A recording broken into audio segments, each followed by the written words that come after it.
कहानी की शुरुआत में हमें एक आदमी को दिखाया जाता है जो अपनी फैमिली के साथ छुट्टियां मनाने आया होता है, लेकिन तभी अचानक से पूरी धरती हिलने लगती है। बीच पर रखा हर एक सामान हिलने लगता है और जैसे ही वो लोग मुड़कर देखते हैं तो पेड़ एकदम से गायब होने लगते हैं और एक तीखी दहाड़ के साथ समुद्र का पानी उनके रिजॉर्ट की तरफ आ रहा होता है और एकदम से बाढ़ बन जाती है। सभी लोग उसके अंदर बह जाते हैं। अब लिया किसी चमत्कार की तरह जिंदा बच गई थी। वह एक पेड़ के तने को कसकर पकड़े हुए थी और अपने सामने फैली तबाही को देख रही थी। चारों तरफ सिर्फ बर्बादी ही बर्बादी थी, लेकिन ये हालत ऐसा थी कि उसके लिए जिंदा रहना भी किसी सजा से कम नहीं था। उसने अपने पति और बच्चों को खो दिया था और इस दर्द को वह बिल्कुल सहन नहीं कर पा रही थी। इससे भी ज्यादा दुखद बात यह थी कि उसकी दर्द भरी चीखें भी उस उफनते हुए समुद्री पानी में कहीं खो जा रही थीं। उसका शरीर बुरी तरह से घायल हो चुका था और बार बार ऐसा महसूस हो रहा था कि उसका शरीर लगातार चोट खा रहा है। इसी पूरी निराशा के बीच अचानक उसे अपने बड़े बेटे लुकास की आवाज सुनाई देती है। लड़का ज्यादा दूर नहीं था, लेकिन तेज बहाव में बुरी तरह फंसा हुआ था। पानी इतना तेज था कि उसे कहीं भी पकड़ने के लिए सहारा नहीं मिल पा रहा था और वह लगातार बहता जा रहा था। लिया बिना एक सेकंड सोचे पेड़ का सहारा छोड़ देती है और अपने बेटे को बचाने के लिए उसकी तरफ बढ़ जाती है, लेकिन उसका शरीर उसका साथ नहीं दे रहा था। वह खुद को कंट्रोल भी नहीं कर पा रही थी। फिर भी एक माँ की जिद और हिम्मत के दम पर वह पूरी ताकत लगाकर अपने बेटे की तरफ तैरने लगती है। अचानक वह पानी के अंदर खींच जाती है। उसे अंदाजा भी नहीं था कि पानी के अंदर तैर रही टूटी फूटी लकड़ियां कितनी खतरनाक हो चुकी हैं। तभी एक तेज लकड़ी सीधे उसके शरीर में घुस जाती है और उसे आर पार चीर देती है। उस पल उसे असहनीय दर्द महसूस होता है और अब वह कुछ भी करने की हालत में नहीं रहती, बस लाचार होकर पानी के साथ बहने लगती है। दूसरी तरफ लुकास किसी तरह एक टहनी को पकड़ लेता है और खुद को संभालने की कोशिश करता है। लिया जोर से चिल्लाकर उसे कहती है कि वह वहीं रुका रहे, हिले नहीं, लेकिन लुकास अपनी माँ को ऐसे बहते हुए कैसे देख सकता था। वह टहनी छोड़ देता है और माँ की तरफ तैरने लगता है। दोनों अपनी पूरी ताकत लगाकर एक दूसरे तक पहुंचने की कोशिश करते हैं, लेकिन पानी का बहाव इतना तेज है कि वे चाहकर भी एक दूसरे को छू नहीं पा रहे। तभी लिया को अचानक पानी में एक गद्दा तैरता हुआ दिखाई देता है। वह तुरंत लुकास को चिल्लाकर कहती है कि उसे पकड़ ले। लुकास उसकी बात मानकर गद्दे को पकड़ लेता है और उसी की मदद से दोनों धीरे धीरे एक दूसरे के करीब आने लगते हैं। हालात ऐसे होते हैं कि बस एक पल और वे एक दूसरे को पकड़ लेते। तभी लिया भी गद्दे का दूसरा किनारा पकड़ लेती है। वह पूरी जान लगाकर अपने बेटे का हाथ पकड़ने की कोशिश करती है, लेकिन फिर भी दूरी रह जाती है। दोनों हार नहीं मानते और जैसे ही वे एक दूसरे को पकड़ने ही वाले होते हैं तभी गद्दा अचानक किसी चीज से टकरा जाता है। इस टक्कर की वजह से दोनों का संतुलन बिगड़ जाता है और वे फिर से अलग हो जाते हैं, यहाँ तक कि दोबारा पानी के अंदर खींच जाते हैं। जैसे ही लिया फिर से पानी के ऊपर आती है, वह तुरंत घबराकर अपने बेटे को ढूंढने लगती है, लेकिन चारों तरफ देखने पर भी उसे लुकास कहीं नजर नहीं आता। वह उस तेज बहाव के बीच बेबस होकर उसका नाम पुकारती रहती है। उसकी आवाज में डर और निराशा साफ सुनाई देती है। खुशकिस्मती से लुकास की किस्मत मजबूत थी, वो भी इस भयानक हादसे से जिंदा बच गया। जब लिया ने उसे देखा उस पल उसके दिल का बोझ थोड़ा हल्का हुआ, लेकिन असली खतरा अभी भी टला नहीं था। उसी समय एक कार बहते हुए लुकास के पास से गुजरती है। वो डर के मारे देखता है कि दूर से एक और विशाल लहर तेजी से उनकी तरफ बढ़ रही है। देखते ही देखते वो पहाड़ जैसी पानी की दीवार सब कुछ अपने अंदर समेट लेती है। लुकास तुरंत पानी के अंदर गोता लगाता है, लेकिन वहां भी उसे तैरते हुए मलबे और टुकड़ों से जोर जोर की चोट लगती है। कितनी देर बीत जाती है उसे खुद नहीं पता। आखिरकार वो दोबारा पानी के ऊपर आता है और किसी तरह एक बिजली के खंभे को पकड़ लेता है। थोड़ा संभलने के बाद उसे एहसास होता है कि उसकी माँ उसके साथ नहीं है। उसका दिल घबराने लगता है। वो जोर जोर से माँ पुकारता है, लेकिन तभी उसकी नजर पड़ती है। उसकी माँ बिल्कुल हिल नहीं रही, बस पानी के साथ बहती जा रही है। ये देखकर लुकास पूरी तरह टूट जाता है। वो जोर जोर से रोने लगता है, अपनी माँ को लगातार आवाज देता है। तभी अचानक एक चमत्कार होता है। बेहोश पड़ी लिया जैसे अपने बेटे की आवाज सुन लेती है और धीरे धीरे होश में आ जाती है। दोनों फिर से पूरी ताकत लगाकर एक दूसरे की तरफ तैरते हैं और इस बार आखिरकार एक दूसरे को कसकर पकड़ लेते हैं। कुछ देर बाद जब उनका मन थोड़ा शांत होता है तो वे इस तबाह हो चुकी दुनिया में किसी सुरक्षित जगह की तलाश शुरू करते हैं। वे धीरे धीरे पानी से भरे इलाके से आगे बढ़ने लगते हैं, लेकिन उन्हें बिल्कुल अंदाजा नहीं होता कि आगे उनसे भी ज्यादा खतरनाक मुश्किलें उनका इंतजार कर रही हैं। इसी दौरान लिया का शरीर धीरे धीरे पानी में डूबने लगता है। तभी लुकास अचानक देखता है कि उसकी माँ के पैर के पीछे का हिस्सा बुरी तरह फटा हुआ है, मांस बाहर की तरफ निकला हुआ है। ये नजारा इतना डरावना था कि वो खुद घबरा जाता है। वो तुरंत अपनी माँ को रोकता है। लिया पीछे मुड़कर देखती है, उसे समझ नहीं आता कि क्या हुआ है। लुकास अपना चेहरा दूसरी तरफ घुमा लेता है। वो अपनी माँ की हालत देख ही नहीं पा रहा था। तभी लिया को एहसास होता है। वो घबरा कर अपने सीने के पास के घाव को हाथ से ढक लेती है। है। उसे समझ आ जाता है कि ये नजारा अपने बेटे के लिए कितना भयानक है। वो हल्के से उसे दिलासा देती है कि सब ठीक है और उसे आगे चलने के लिए कहती है, लेकिन असल में उसकी चोट उससे कहीं ज्यादा गंभीर थी जितना लुकास सोच रहा था। थोड़ी देर बाद वे एक ऊंचे इलाके तक पहुंचते हैं। लुकास आगे एक बड़े पेड़ को देखता है और उसके अंदर उम्मीद जागती है। उसे लगता है कि अगर वे उस पेड़ पर चढ़ जाएं तो शायद अगली लहर से बच सकते हैं। लिया अपने पैर के घाव को जितना हो सके संभालती है और अपने बेटे के सहारे उस पेड़ की तरफ बढ़ने लगती है। तभी दूर कहीं से एक बच्चे के रोने की आवाज आती है। लुकास ये आवाज सुनता है लेकिन अनदेखा करने की कोशिश करता है। वो साफ कह देता है कि वे किसी की मदद नहीं कर सकते, लेकिन लिया इस बात पर अड़ी रहती है कि उन्हें जाकर देखना चाहिए। लुकास थोड़ा गुस्सा हो जाता है। उसे लगता है कि वे खुद ही इतनी मुश्किल में हैं, ऐसे में दूसरों की मदद कैसे कर सकते हैं। वो अपनी माँ को खींचकर वहाँ से ले जाना चाहता है, लेकिन लिया के लिए बात अलग थी। वो पहले ही अपने 2 बेटों को खो चुकी थी। उसे लगता है कि ये आवाज शायद उसके ही बेटे साइमन या थॉमस की हो सकती है, और अगर नहीं भी है तो भी शायद यही आखिरी मौका है जब वे किसी की मदद कर सकते हैं। माँ की ये बात लुकास के दिल को छू जाती है। वो मान जाता है और दोनों उस आवाज की दिशा में जाने लगते हैं। आखिरकार उन्हें एक कोने में एक छोटा लड़का मिलता है जिसका नाम डेनियल होता है। वो बच्चा पूरी तरह सुरक्षित था, उसे कोई चोट नहीं लगी थी। हालांकि वो उसका भाई नहीं था, फिर भी लुकास उसे एक बड़े भाई की तरह संभालता है, उसे शांत करता है। इसके बाद वो अपनी माँ और डेनियल को लेकर उस बड़े पेड़ की तरफ वापस जाता है। लुकास को ये बिल्कुल अंदाजा नहीं था कि जिस अनजान बच्चे को उसने अभी बचाया है वही आगे चलकर उसके टूटे हुए परिवार को जोड़ने में एक अहम कड़ी बनेगा। लुकास पहले खुद पेड़ पर चढ़ता है और उस छोटे बच्चे को ऊपर सुरक्षित बैठा देता है। फिर वो अपनी माँ को ऊपर खींचने के लिए हाथ बढ़ाता है, लेकिन लिया मना कर देती है। वो नहीं चाहती कि उसका बेटा और ज्यादा तकलीफ उठाए। वो खुद चढ़ने की कोशिश करती है, लेकिन उसके घाव का दर्द इतना ज्यादा होता है कि वो एक कदम भी ठीक से नहीं बढ़ा पाती। ये देखकर लुकास तुरंत मदद के लिए आगे आता है। वो अपने हाथों को जोड़कर एक सहारा बनाता है ताकि उसकी माँ उस पर पैर रखकर ऊपर चढ़ सके। इस बार लिया मना नहीं करती। लुकास का छोटा सा शरीर उस वक्त एक अजीब ताकत से भर जाता है। शायद ये अपनी माँ के लिए उसका प्यार ही था जो उसे इतनी शक्ति दे रहा था। वो पूरी ताकत लगाकर अपनी माँ को ऊपर उठाता है, उसे अपने कंधों पर खड़ा करता है और खुद पेड़ को मजबूती से पकड़ लेता है। उसकी उंगलियों से खून निकलने लगता है, लेकिन वो हार नहीं मानता और आखिरकार वो अपनी माँ को सुरक्षित पेड़ पर चढ़ा देता है। इतनी मुश्किलों से गुजरने के बाद आखिरकार वे तीनों जिंदा बच जाते हैं। समय धीरे धीरे बीतता है, लेकिन इस भयानक आपदा के बाद का नजारा दिल दहला देने वाला था। हर तरफ तबाही ही तबाही थी। इंसान जो खुद को बहुत ताकतवर समझता है, इस कुदरत के सामने बिल्कुल धूल के बराबर नजर आ रहा था। लिया की हालत धीरे धीरे और कमजोर होती जा रही थी। लुकास उसकी सांसों पर ध्यान लगाए बैठा था। उसके सीने के उठने गिरने को देखकर खुद को दिलासा दे रहा था कि उसकी माँ बस सो रही है। अचानक लिया अपनी आंखें खोलती है और धीमी आवाज में कहती है कि उसे कहीं से मदद आने की आवाज सुनाई दे रही है। और सच में कुछ ही देर बाद 2 लोग उनकी तरफ आते दिखाई देते हैं। वे थाईलैंड के स्थानीय लोग थे। ये कोई प्रोफेशनल टीम नहीं थी, बल्कि स्थानीय लोगों का खुद से बनाया हुआ एक छोटा सा रेस्क्यू ग्रुप था। उनके पास ज्यादा साधन नहीं थे, लेकिन उनके आने से उम्मीद जरूर जाग गई। उनमें से एक आदमी की मदद से लिया दर्द सहते हुए आगे बढ़ने की कोशिश करती है, लेकिन उसके घाव की वजह से हर कदम पर उसे असहनीय दर्द होता है। ज्यादा देर तक वो ये सह नहीं पाती और कुछ ही समय में बेहोश होकर गिर जाती है। जब लिया को होश आता है तो वो देखती है कि उसके आसपास बहुत से स्थानीय लोग खड़े हैं। जैसे ही उसकी नजर लुकास पर पड़ती है, उसका दिल थोड़ा शांत हो जाता है। गाँव के लोग उसकी मदद करते हैं, उसे कपड़े पहनाते हैं और कहते हैं कि उसकी हालत बहुत गंभीर है, उसे तुरंत अस्पताल ले जाना होगा, वरना हालत और खराब हो सकती है। थोड़ी ही देर में सबकी मदद से वे लोग एक गाड़ी में बैठकर अस्पताल के लिए निकल जाते हैं। जाते वक्त लिया को अचानक डेनियल याद आता है, लेकिन उस वक्त उसकी हालत ऐसी नहीं थी कि वो उसके बारे में सोच सके। फिर भी उसे भरोसा होता है कि गांव वाले उसका ख्याल रख लेंगे। अस्पताल जाते समय लुकास अपनी आंखों से इस तबाही का असली डर देखता है। सड़क के किनारे जगह जगह उन लोगों की लाशें पड़ी थीं जो इस हादसे में मारे गए थे। वो ये समझ जाता है कि उसका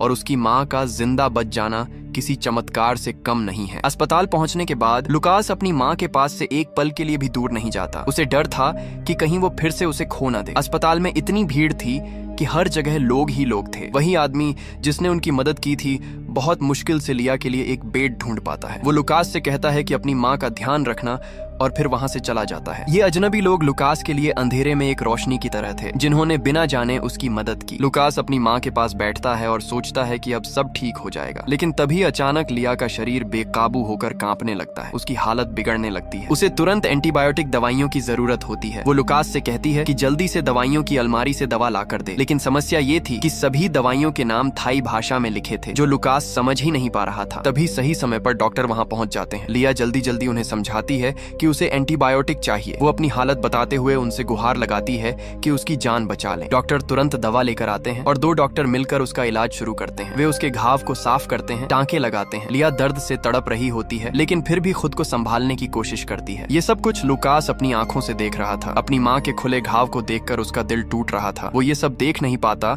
और अपना चेहरा दूसरी तरफ घुमा लेता है। किसी अपने को इस हालत में देखना हर किसी के बस की बात नहीं होती। इलाज के बाद लिया को एक बेड पर आराम करने के लिए लिटा दिया जाता है। अब लुकास उसकी देखभाल करने लगता है। वो एक संतरा छीलकर अपनी माँ को खिलाता है। इस छोटे से पल में दोनों को थोड़ी राहत मिलती है। कम से कम वे अभी एक दूसरे के साथ तो हैं। इसी बीच लिया की नजर बगल वाले बेड पर पड़ी एक महिला पर जाती है। उस महिला की आंखें बिल्कुल खाली थीं, जैसे उसने इतना कुछ देख लिया हो कि अब उसमें कोई भावना ही नहीं बची। लिया उससे बात करने की कोशिश करती है, लेकिन वो कोई जवाब नहीं देती। तब लिया लुकास से कहती है कि उसे भी थोड़ा संतरा दे दें। जैसे ही लुकास संतरा उसके पास ले जाता है, अचानक वो महिला जोर जोर से कांपने लगती है। लिया को लगता है कि उसे उल्टी आने वाली है। वो जल्दी से लुकास से कहती है कि उसका सिर साइड में कर दे ताकि उसे घुटन ना हो। लेकिन जैसे ही वो ये कहती है, महिला अचानक खून की उल्टी करने लगती है। ये देखकर लिया तुरंत नर्स को बुलाने के लिए चिल्लाती है। उसे समझ आ जाता है कि शायद उस महिला के अंदरूनी अंगों को भी गंभीर चोट लगी है। लेकिन अगले ही पल लिया को खुद भी उल्टी जैसा महसूस होने लगता है। शायद उसके अंदरूनी अंग भी बुरी तरह से चोटिल हो चुके थे। वो भी जोर जोर से खून की उल्टी करने लगती है। ये देखकर लुकास बुरी तरह डर जाता है। नर्स तुरंत वहां आती है और उसकी मदद करती है। लुकास अपनी माँ से कहता है कि वो उल्टी करना बंद कर दे, लेकिन लिया के बस में कुछ नहीं होता। आखिरकार कुछ देर बाद वो रुकती है। भले ही वो खुद बहुत डर चुका था, लेकिन फिर भी लुकास अपनी माँ के पास ही रहता है और उसकी देखभाल करता रहता है। दूसरी तरफ एक आदमी मलबे के बीच पागलों की तरह अपनी पत्नी और बच्चों को ढूंढ रहा था। उसका नाम हेनरी था। वो लिया का पति और लुकास का पिता था। वो काफी समय से उन्हें ढूंढ रहा था, लेकिन अब तक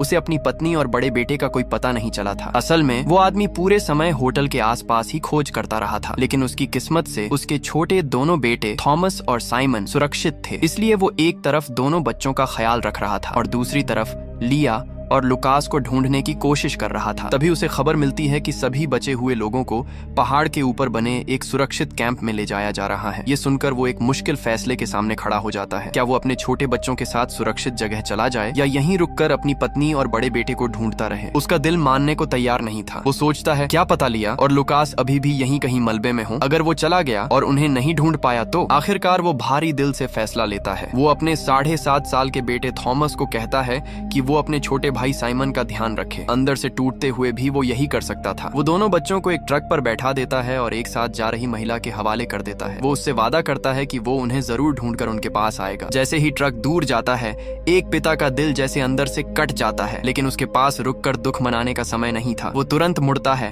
और फिर से मलबे में अपनी तलाश शुरू कर देता है, लेकिन किस्मत उसका साथ नहीं देती। अचानक उसका पैर फिसल जाता है और वो एक गड्ढे में गिर जाता है। उसे काफी चोट लगती है। बड़ी मुश्किल से वो खुद को बाहर निकालता है। कुछ देर बाद उसे एक रेस्क्यू गाड़ी मिलती है और वो उसके साथ आगे जाकर लोगों को ढूंढने लगता है। रास्ते में उसे कई लाशों से भरे बैग दिखाई देते हैं। हर एक बैग को खोलते समय उसका दिल जोर जोर से धड़कता है। हर बार वो मन ही मन प्रार्थना करता है, भगवान ये लिया ना हो, ये लुकास ना हो। उधर अस्पताल में अचानक एक आदमी दौड़ता हुआ आता है और लुकास को पकड़ लेता है। वो अपनी भाषा में तेजी से कुछ बोलता है जो लुकास समझ नहीं पाता, लेकिन उसके इशारों से लुकास को समझ आता है कि वो किसी बच्चे को ढूंढ रहा है। वो आदमी उसे एक फोटो दिखाता है। लुकास तुरंत अपनी माँ के पास जाकर ये बात बताता है। लिया उससे कहती है कि अगर वो मदद कर सकता है तो जरूर करे। वो कहती है कि वो खुद यहीं रहेगी, कहीं नहीं जाएगी। लुकास एक छोटा सा नोटबुक उठाता है और अस्पताल में इधर उधर भागने लगता है। वो उन लोगों के नाम लिखने लगता है जो खुद चल फिर नहीं सकते थे। फिर वो जोर जोर से नाम पुकारने लगता है। काफी देर तक पुकारने के बाद अचानक एक छोटा लड़का जवाब देता है। लुकास उसके पास जाता है और उसे देखते ही चौंक जाता है। ये वही बच्चा था जिसे वो आदमी ढूंढ रहा था। वो तुरंत उस लड़के को बताता है कि उसने उसके पिता को देखा है और उसे वहीं रुकने के लिए कहता है। जाने से पहले वो उसे गले लगाता है और उसे भरोसा दिलाता है कि वो अभी उसके पिता को लेकर आएगा। ये सोचकर कि अब एक बिछड़ा हुआ पिता और बेटा मिल जाएंगे, लुकास के अंदर एक नई ऊर्जा आ जाती है। वो दौड़ते हुए उस आदमी को ढूंढने जाता है और उसे लेकर आता है। जब वो दोनों मिलते हैं और एक दूसरे को गले लगाते हैं तो वो नजारा देखकर लुकास के दिल को बहुत सुकून मिलता है। वो खुशी ये अच्छी खबर अपनी माँ को बताने के लिए वापस दौड़ता है, लेकिन जैसे ही वो कमरे में पहुंचता है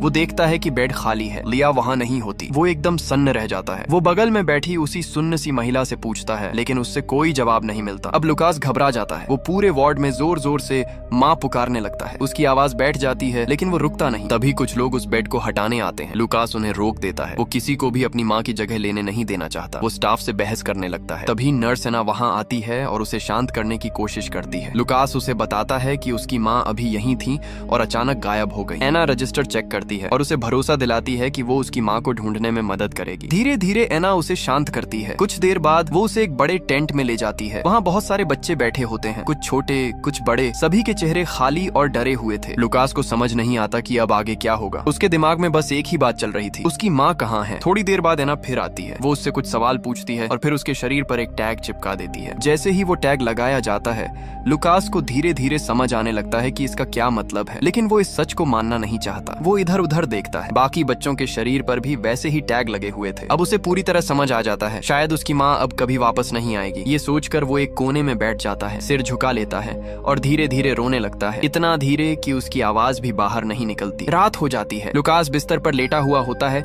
लेकिन उसे बिल्कुल नींद नहीं आ रही होती। वो बार बार करवट बदलता है और उसके दिमाग में सिर्फ अपने परिवार की यादें चल रही होती हैं। तभी नर्स एना चुपचाप आती है और उसे बाहर बुलाती है। वो कहती है कि उसे कुछ चीजों की पहचान करनी है। एक अनजान औरत 3 सामान निकालकर उसके सामने रखती है और पूछती है कि क्या ये उसकी माँ लिया की चीजें हैं। लुकास उन चीजों को ध्यान से देखता है, उन्हें हाथ में लेकर महसूस करता है, लेकिन उसे उनमें कुछ भी अपना सा नहीं लगता। उसे समझ आ जाता है कि ये उसकी माँ की चीजें नहीं है। इसके बाद एना कहती है कि वो उसे एक जगह लेकर जाएगी। जब लुकास को एक बेड के पास ले जाया जाता है और वो देखता है कि उस पर कौन लेटा है, तो इतने दिनों से उसके दिल में जो डर जमा था वो अचानक खत्म हो जाता है। उसकी माँ जिंदा थी। लिया होश में आती है और सबसे पहला सवाल पूछती है, लुकास कहाँ है। दूसरी तरफ लुकास के मन में भी बहुत कुछ चल रहा होता है। वो अपनी माँ से पूछना चाहता है कि वो उसे छोड़कर कहाँ चली गई थी, क्यों उसे ऐसा लगा कि वो हमेशा के लिए उसे खो चुका है। लेकिन जैसे ही वो अपनी माँ को देखता है, वो कुछ नहीं कह पाता, बस उसे कसकर गले लगा लेता है। उस पल में उनके लिए सबसे बड़ी बात यही थी कि वे दोनों जिंदा हैं और साथ हैं। एना पास खड़ी होकर समझाती है कि असल में अस्पताल के रिकॉर्ड में गलती हो गई थी और लिया को किसी और के नाम से दर्ज कर लिया गया था। लुकास तुरंत अपनी माँ की हालत के बारे में पूछता है। एना उसे बताती है कि लिया के सीने का ऑपरेशन हो चुका है, लेकिन उसके पैर का ऑपरेशन अभी नहीं हुआ है। वो बहुत कमजोर है, इसलिए पहले उसका शरीर थोड़ा संभलना जरूरी है। लुकास को पूरा यकीन होता है कि उसकी माँ ठीक हो जाएगी। वो फिर से उसकी देखभाल की जिम्मेदारी उठा लेता है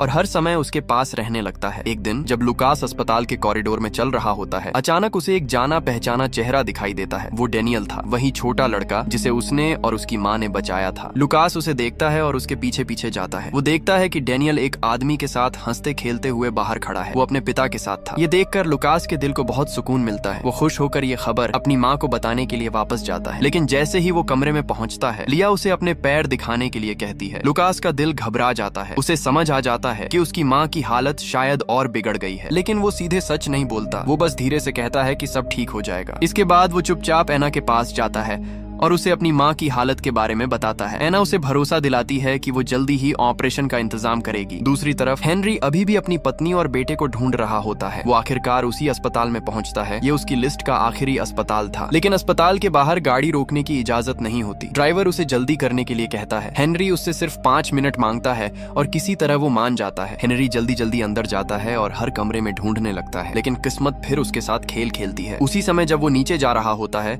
लुकास दूसरी तरफ के दरवाजे से अंदर आता है। दोनों एक दूसरे के बिल्कुल पास से गुजर जाते हैं, लेकिन मिल नहीं पाते। हेनरी ऊपर वाले फ्लोर पर पहुंचता है और हर कमरे में ढूंढता है। उसी समय लिया के बेड के सामने पर्दा खींचा हुआ होता है, जिसकी वजह से वो उसे देख नहीं पाता। लिया उस पर्दे के पीछे से एक जाना पहचाना सा साया देखती है। वो समझ जाती है, लेकिन इतनी कमजोर होती है कि आवाज भी नहीं निकाल पाती। वो बस उसे जाते हुए देखती रह जाती है। उसी समय जब लुकास सामान लेने के लिए लाइन में खड़ा होता है, उसकी नजर अचानक एक बहुत ही पहचान वाली पीठ पर पड़ती है। वो बस एक झलक होती है, लेकिन वो तुरंत पहचान लेता है। वो उसके पिता हेनरी थे। वो तुरंत दौड़ पड़ता है। इसी बीच थॉमस और साइमन को लेकर जो गाड़ी जा रही होती है, वो भी उसी अस्पताल के बाहर आकर रुकती है। साइमन को पेशाब लगती है और वो गाड़ी से उतरकर झाड़ियों की तरफ चला जाता है। उन्हें बिल्कुल पता नहीं होता कि उनका बड़ा भाई उनसे कुछ ही दूरी पर है। लुकास पूरी कोशिश करता है अपने पिता को ढूंढने की, लेकिन वो नजर नहीं आते। उधर हेनरी वापस गाड़ी में बैठ चुका होता है और जाने वाला होता है। थॉमस और साइमन वापस आ रहे होते हैं और उसी पल लुकास जोर से चिल्लाता है,